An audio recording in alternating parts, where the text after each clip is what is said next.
All right, should we make a start?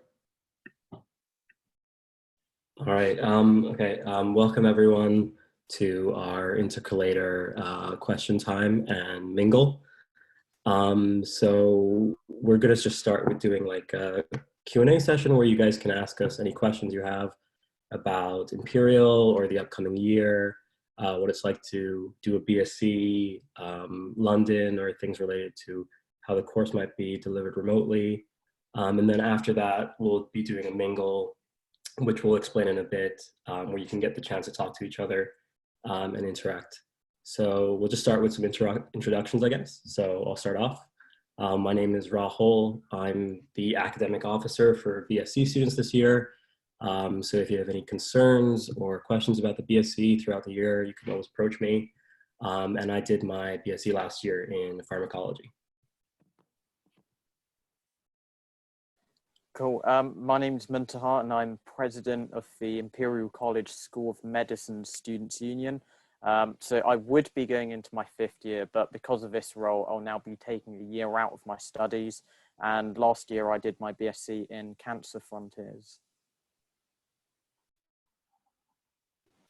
Hi everyone, I'm Rachel. I'm in my 5th year as well, so I did endo last year. Really fun. Yeah, the lecture and the SU this year. And yeah, I work with the whole academic team, so if there are any questions, feel free to get in touch, if Rahul or any of us really. My name is Lydia. I'm 5th year as well, or 4th clinical year. So I was an external intercalator and my original uni was King's, where I'm back now. And like Muntaha, I also did Cancer Frontiers. Yeah, and I'm happy to answer any questions that you guys might have. All right, amazing. Thank you so much to the 3 of you for joining us as well. So yeah, if you guys have any questions or if there's anything you want us to talk about to get a better feel of, feel free. You can like put it in the chat or just unmute yourself, whichever you'd prefer.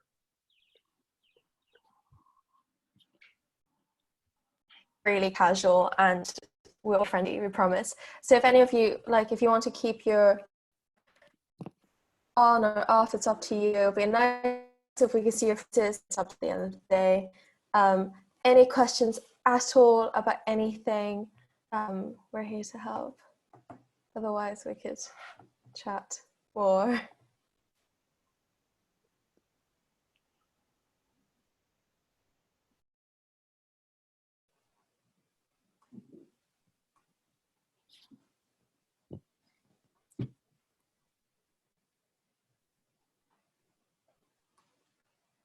I think we have one question. Okay, I think so.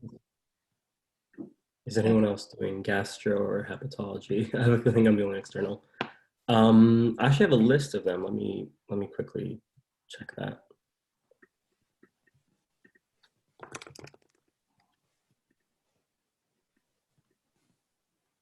Okay, so also someone's just asked about, given the new government guidelines to work from home if possible, what can we expect with programs that were offering 50% in person? So obviously, for things like management and for bioengineering, those BScs don't come under ICSMSU, they'll come under the management school or the Department for Engineering. So I would definitely just check in with the department. I know for ICSM BScs, which is basically all of the kind of sciencey ones, it will all be done remotely and online this year. There will be an opportunity of 1 week of in-person teaching, which if you don't already have the dates for that, you will be told the dates for that. And that's not compulsory. So if you don't want to come in for that week of teaching, you don't have to, you can still access it online. Also from personal experience of my friends who did management actually, they have a lot of lectures and a lot of online material for you to engage with. And a lot of the assessments and all that are group-based anyway. So hopefully that makes it a little bit easier just getting to know people and feeling comfortable. So hopefully that will help.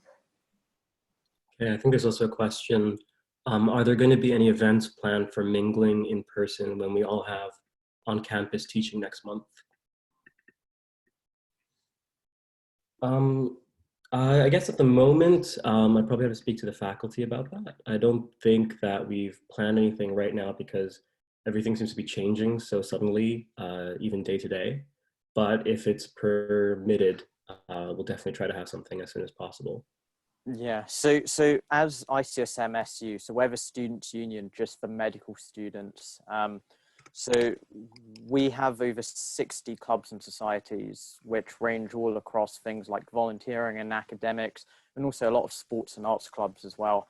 At the moment, the guidance that we have from our union is that if events can be online, then if events can be shifted online, then those events will be run online. But in terms of the in-person events, for things like sports clubs, for example, they'll still be running in-person events. And where possible, we will still be trying to run things in person. It's just with the current government guidance, it does make it a little bit difficult. We also have, you may have got an email about it already, but our new BSc buddy scheme, which I'm not sure if you want to talk a little bit more about that, Rachel, and some of the in-person opportunities that might offer. The BSc buddies, huh?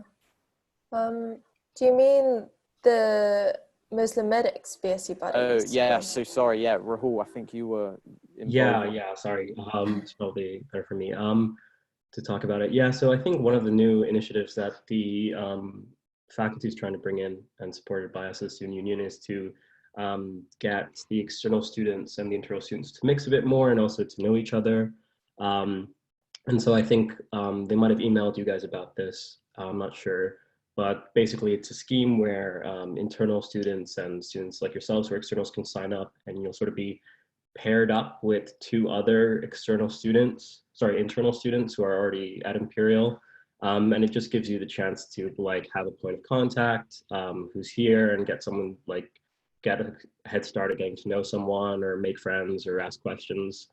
So that's also something to watch out for, which will hopefully get you the chance to meet like people more, because we understand obviously that a big part of coming to a new uni is also getting to new people and have new experiences. And so you want to make that as normal as possible throughout the year.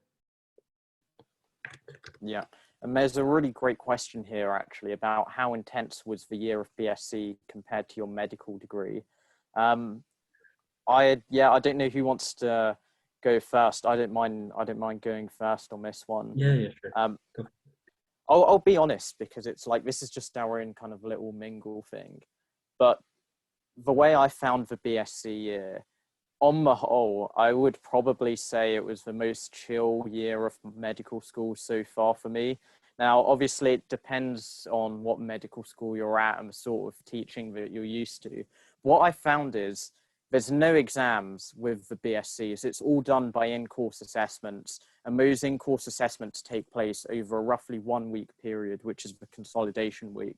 So in term one, you'll have 3 weeks of lectures and then just 1 week of the in-course assessment. Now, those 3 weeks of lectures were just really chill, because the actual content, you can just go along and just enjoy the content. You don't actually have to, the content doesn't always fully align with the in-course assessments. In other words, the in-course assessments are sort of their own standalone thing.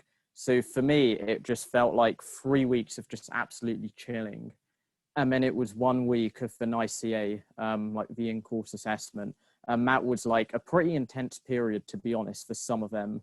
But once that 1 week period's done, then you kind of have another 3 weeks to sort of prepare for the next in-course assessment, I guess, and just brace yourselves. So yeah, personally, I felt like it was just a really chill year overall. I really enjoyed it.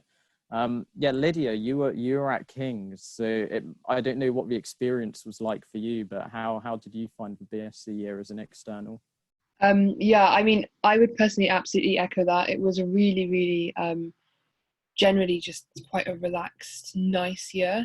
I think you still do learn a lot kind of through all the assessments, and a lot of the stuff that we do in the BSc is very different from what you would have been used to doing at medical school.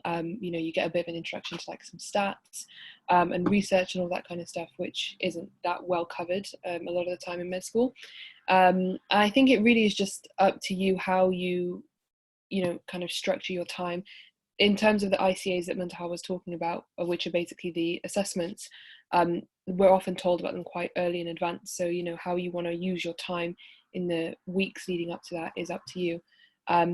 So I'd say for the most part, it really, really was a lovely, relaxing year. It was nice not to have exams. It was nice to just learn for the sake of learning and for interest, which is probably something that we're not used to doing. And also I would encourage you guys to use this year to do lots of other things as well, because you have so much time to, if you want to get a part-time job, if you want to join a sports team, if you just want to relax, if you want to explore London a little bit more, especially for those of you who aren't from here, you have so much time to do all of that. So I think just take it as, you know, really make the most of your free time, because you're not going to get that when you obviously go back into your clinical years. Yeah, that's a really, really good answer. Rahul? Yeah, definitely. I think those both really good points. Overall, fourth year was my favorite year at uni so far. I think part of that was because it was quite chilled and relaxing. You do, like Muntaha and Lydia have said, you have a lot of time in between your assessments to learn or do what you want and sort of prepare for them. I would say that compared to other years, it's probably also generally less pressure, because my experience with medical school is you have like these very hard or like intense exams at the end, and there's a burst of studying towards that. So I just probably also say that the year probably requires more out of you over the long term. So it's more of a marathon. You need to constantly be on top of your work and get it done. But you have plenty of time for other things. And I think I'm doing a talk next week for an academic society called Muslim Medics, where I'll be going over the structure of sort of fourth year and what some of the ICAs are and how to like manage your time. So I'll post a link for that in the Facebook group too. You guys can check it out. Yeah, I don't have much to add really. It's just I found it the same. Obviously, it depends on how your school has been structured so far, like how you find this. But I thought it was nice having quite a bit of structure, and in that it actually gives a lot of freedom to do other stuff. And obviously, no exams as well really helped. This doesn't apply to bioeng and management, unfortunately. Very sorry. But you guys will learn a lot and do loads of fun things. But at least for all the medical ones, no exams, and for every in-course assessment, you do get allocated time to do it. So you have your lectures, but then you will get, for example, like a few days or a week to just focus on that. So that really helps. And yeah, so I think someone asked if they are exams. So they're not traditional exams in that you don't kind of sit it in a timed condition and someone's looking over your shoulder, but they're just coursework, and it counts towards your final grade. And yeah, you get like a set bunch every term on different topics. Yeah, so just to clarify as well about the question, is the in-course assessment an exam? So it's like coursework, like Rachel's saying, so it does count towards your final grade, and each piece of coursework counts to varying degrees, which the faculty will probably cover on Monday. But in terms of what kind of assessments or like coursework you'd have, it generally is the same between courses, but it can vary. So in pharmacology, we had a lab report to write.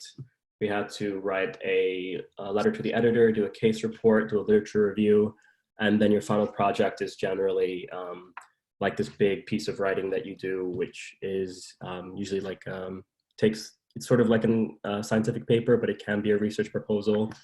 But I think they're all really useful because they teach you real skills that you'll be using as scientists and researchers when you graduate. So every piece of coursework really, really does help you understand more about science and research. Yeah, I think that's something I've really found, which is the aim of the BSc, I guess, isn't there to just overload you of scientific information. So it's just really different to other years of medical school, when the aim and purpose is to just overload you with science and facts and learn how to do examinations and histories.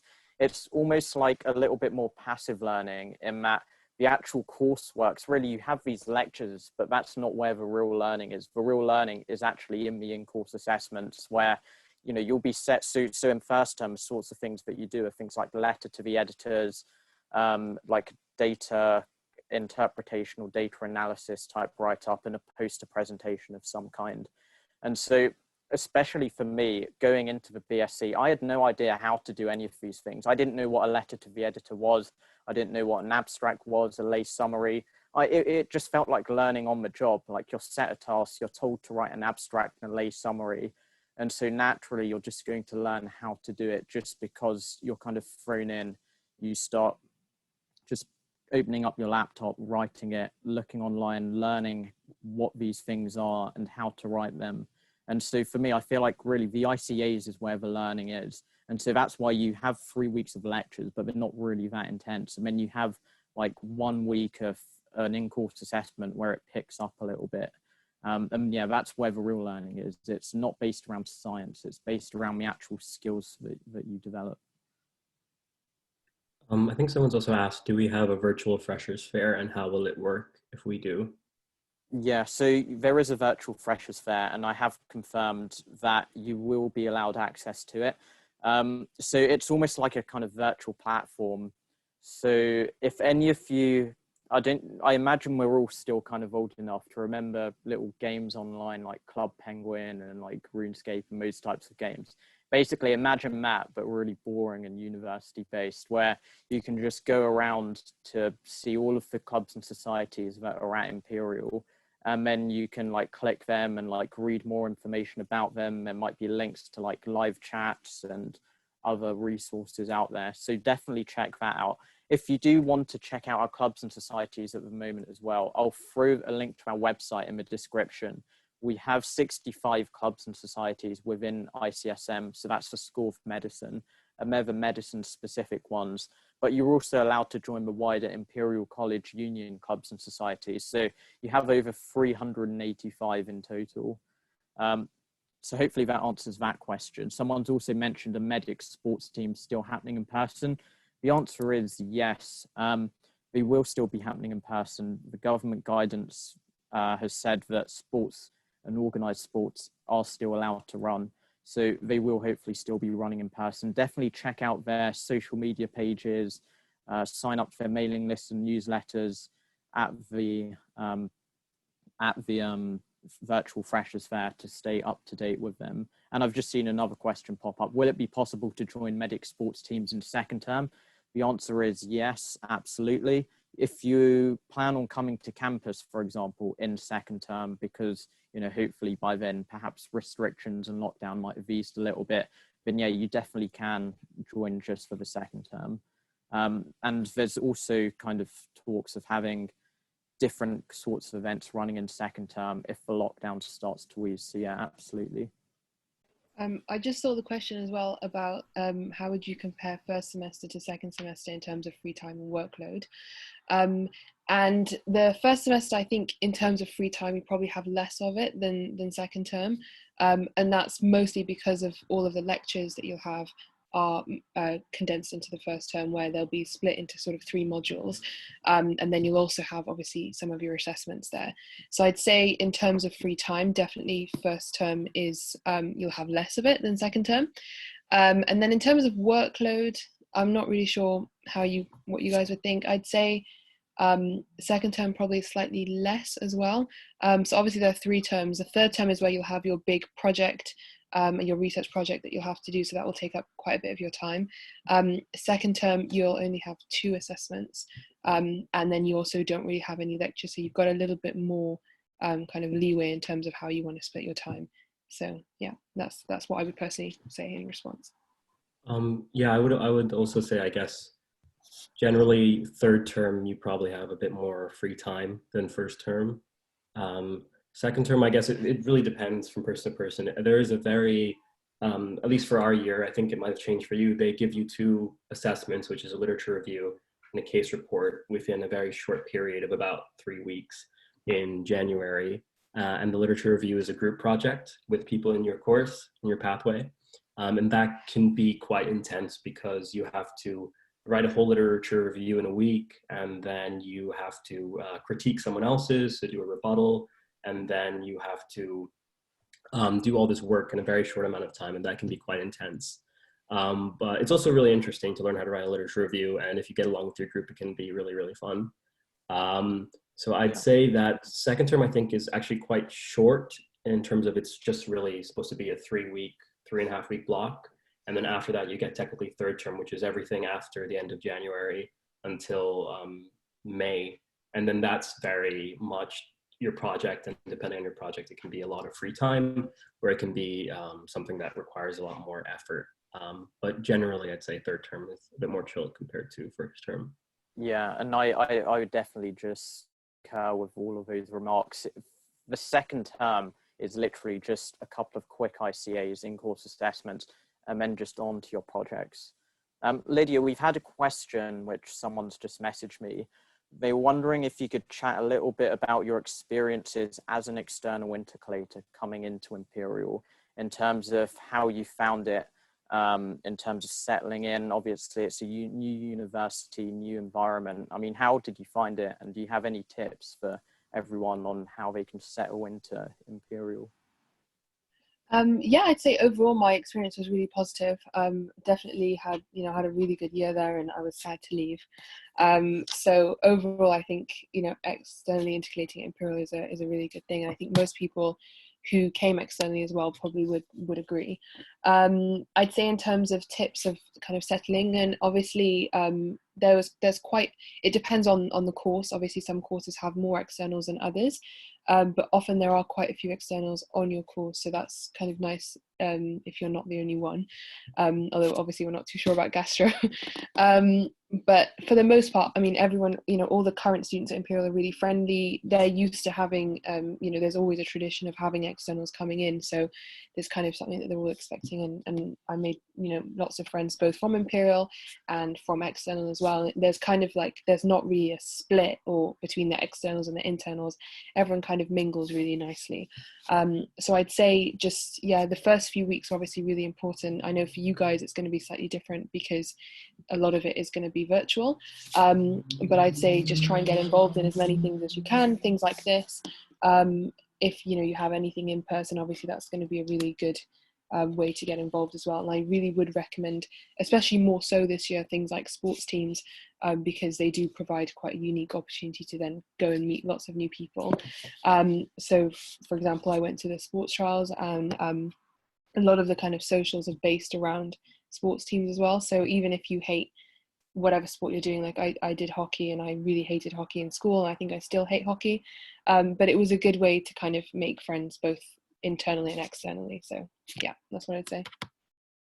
Yeah, no, those are really good thoughts. And I'd also say, as an internal Imperial student, obviously me and Lydia did the same course, and the course that I did last year, Cancer Frontiers, it was so nice because 7 of us were internals, 7 of us were externals. So it was like perfectly balanced. And, going into it, even as an internal, everyone's in small groups. And so it just so happened that everyone, including the 7 internals, I didn't actually know any of them anyway. So I almost felt like I was in the same boat. Although I was an internal, I didn't actually know anyone walking into the room on my first day. And obviously naturally, you get chatting to people, and you make friends, you kind of find your place. And 1 year later, here we are, me and Lydia, best buds. It's good. So yeah, don't worry about kind of settling in. I'm sure that you all felt the same thing back when you were in first year going to your respective universities. So yeah, everyone's all here just to kind of chat with you, make friends along the way, and hopefully have a good time. You guys are such a breath of fresh air, honestly. Imperial can be a bit of a bubble sometimes. And for example, in Endo, there was a girl who was external and she was actually a vet. She was in Royal Vet College. So it's really, really nice having different people who you're not used to seeing around. And like Melissa said, it is hard to over it. So it is hard, but we're here as a student union if you have any support. So yeah. Cool. There's a question here about the library. Can we use the library and study spaces? The library is open and you will all have access to it. There's a couple of libraries on different campuses. So at the moment, all of the medic campuses libraries are open. So Charing Cross Hospital, the main medical school building is called the Reynolds Building, and on the 3rd floor, basically at the top, they have a really nice library there. There's also one in Hammersmith Hospital, which is where a lot of your teaching would have been based if it's in person. And I think in the Commonwealth Building, they have a library there, which is decent. And there's also one in St Mary's as well. St Mary's Hospital has a medical school building for now anyway. And the library there is also open. And that's another really nice library there too. And they've obviously got like printing facilities, computers and everything like that. It's a stunning library. Yeah, really nice architecture. And it's going soon, so go whilst you can. I thought the question, oh, sorry. Yes. I just wanted to answer the question about the Horizons module, but I don't know if yeah, you of course. Go ahead. Because so I did a Horizons module last year. I did Spanish, and I would 100% recommend doing one if you guys want to. I think as well, because I mean, I don't know about your medical schools, but in my experience, it's quite hard to enroll onto other modules, especially because medicine, like our course is usually really rigid in terms of what modules you can and can't do. I found it completely manageable. I mean, you know, it doesn't count towards your end grade, so whatever you get doesn't really matter. So, you know, you're kind of just there really to learn more than anything. And if you are interested in doing a language, I think you have to do like a pre-assessment before. So I just recommend kind of getting on top of that and making sure you're within all of the registration dates and you do your pre-assessment to get put into the right class. That's more for languages specifically, but I'd really recommend doing one. Yeah, definitely. I did Spanish as well, and it was like a ton of fun. And you definitely have enough flexibility during the BSc year to do sort of these extracurriculars or do Horizons. I think someone's also asked about, do all students get to publish their IBSc projects, which is a very common question. It's a bit complicated, but I guess the short answer is it really depends on your project. So for example, my project is part of a larger paper that's being done at an Imperial lab. So it will get published, but probably in a year or two. Whereas I think there are other people whose projects might get published immediately, or some which are not suitable for publication. It really is variable and it's really hard to gauge.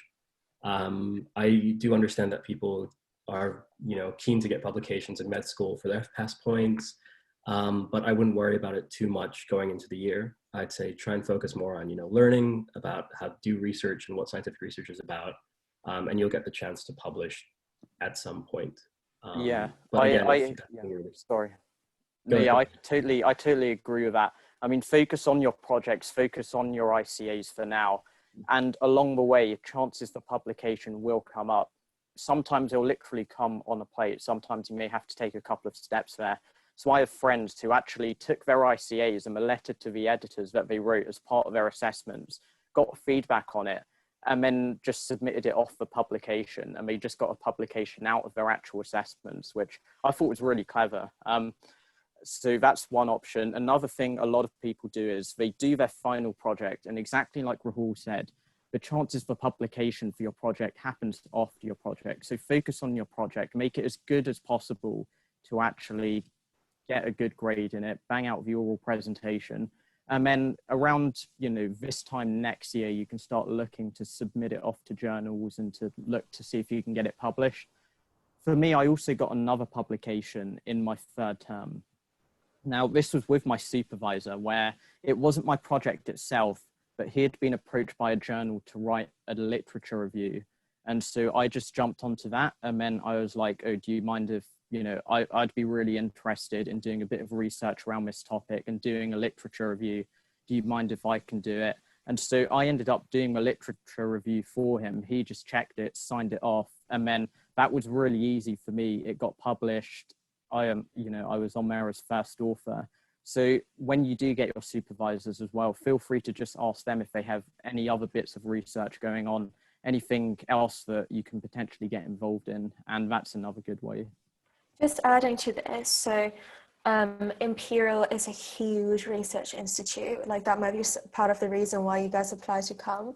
But that also means that every single one of your lecturers and every single one of your supervisors, even for your in-course assessments, they are probably really big researchers. So like Muntaha said, if this is something you're interested in, you could just always ask them.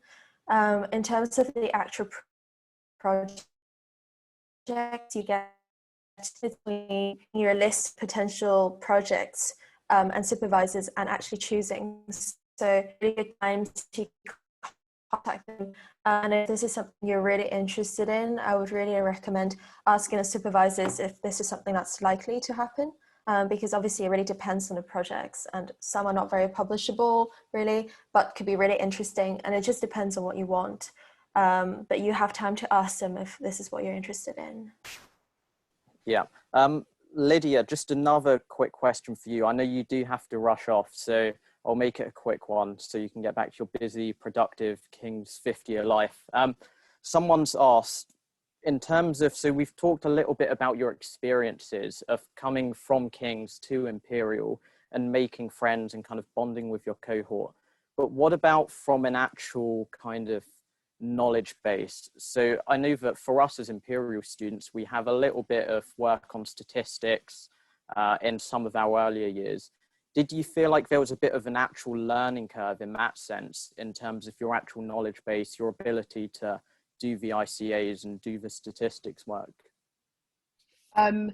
Yes, absolutely. I think that was quite a big thing. I think what the assessments are really testing in this year, which I think is really different from what we're used to, is kind of a whole different skill set. So as you said, it's not just about all the scientific facts, it's about writing a letter to the editor, which I'd never done. It's about interpreting data, which comes in hand with statistics, using new softwares that I didn't even know existed. So there was definitely quite a steep knowledge curve, and I think that a lot of that came quite early on as well. I think one thing I will say is, and one thing that Imperial I found in my experience is much better at doing, is in terms of support. Partly because each of the courses are relatively small, so you know who your professors are, you know who to go to if you need help. And I think for the first time in my medical school career, you could say, I actually emailed my professor and I said, I really don't understand this, can I meet you, can you explain it to me? And I'd email with questions, and I hadn't done that in my first 3 years at all. And so I think there is a knowledge curve, and it depends on what medical school you've come from and how much kind of research and statistics you will have done. But there's a huge amount of support out there, and I would really encourage you guys to actually make the most of it, because the staff and faculty are probably the most useful and helpful faculty that I've ever come across. So yeah, and you learn a lot of research skills as well that I think are really useful. Like, I didn't know what an abstract was, I didn't know what a literature review was. I didn't really know any of this, and now obviously having left, then the idea of, like, now when I read papers I can interpret them more easily, and all of that stuff is really useful to you later on in your career as well. So yeah. Nice. No, thanks so much for that, Lydia. Really insightful. Rahul, did you have anything to add to that? No, I think that was a great perspective, and definitely very true. I think there's another question here about when do we get projects and supervisors, and do we choose these? So again, it really varies depending on what pathway you're on. So yeah, I see Rachel's also sort of answered it, but yeah. For example, some people find out like around Christmas, and I was in pharmacology, which is notorious for doing it very late. So I found out about mine maybe a week before my project started. So again, it really depends on the pathway. I think most you find out around December, January, some might be later. And yeah, usually you get to choose your project and rank them. If you're very keen, you can also try and arrange your own project, which you should speak to your course lead about. And you can do that if you find a professor who's willing to help you out with it. Yeah. Lydia, I know you did mention that you've got somewhere else to rush off to, so I won't keep you any longer. But for if any of you do want to get in touch with Lydia, then her email is just there. Hopefully, I'm screen sharing, so it's just there on the screen. So feel more than happy to drop her a message or an email or whatever. But thanks so much, Lydia. All right, thank you. Yeah, and if anyone has any questions, just feel free to email me, and I'm always happy to help. Thanks, guys. All right. See ya. Thanks for coming. Cool. Thank you.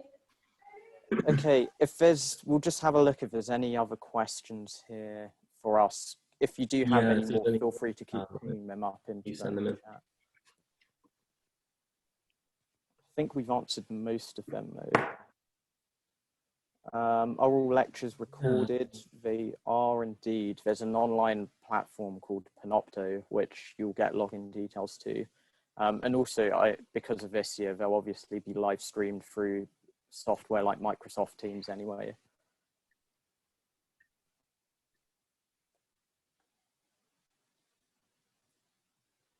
Okay, cool. I think that's pretty much all of the questions then. So unless anyone else has any last questions, we can move on to the fun bit, which is just the mingling.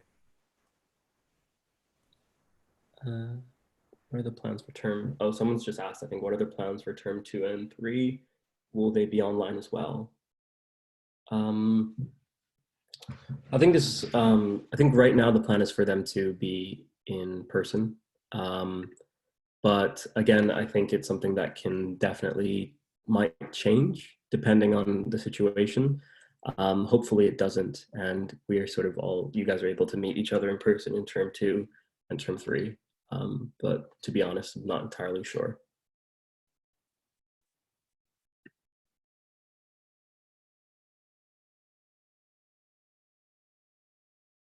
Okay, cool.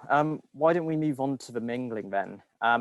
If anyone does have any further questions, then feel free to just drop us an email. I had our emails up just a second ago, but they're also on our website, ICSMSU.com. So feel free to get in touch with any further questions. We'll now have a little bit of mingling. So if you do need to leave, then feel free to, but if you do want to stay for this, what we'll do is we'll just split you up into breakout rooms with about 4, maybe 5 of you. We've got a couple of our SU as well who are on standby. So we'll also throw them into some of your rooms as well. So if you have any questions about life at Imperial, or what's it like being a medical student at Imperial, or questions about the SU itself, what we do, the support that we can provide you, then feel free to ask away, and also just to get to know some of your peers. So yeah, if you do need to leave, feel free to do so, or if not, I'll see if I can figure out these breakout rooms. Yeah, Rachel, do you want to explain like our format of like what's going to happen? Yeah, sure. It's such a shame that we can't do this in person, because this would be so fun, and faculty will pay for refreshments, etc., which obviously we can't have now. But so instead of that, we'll have little breakout rooms within Zoom.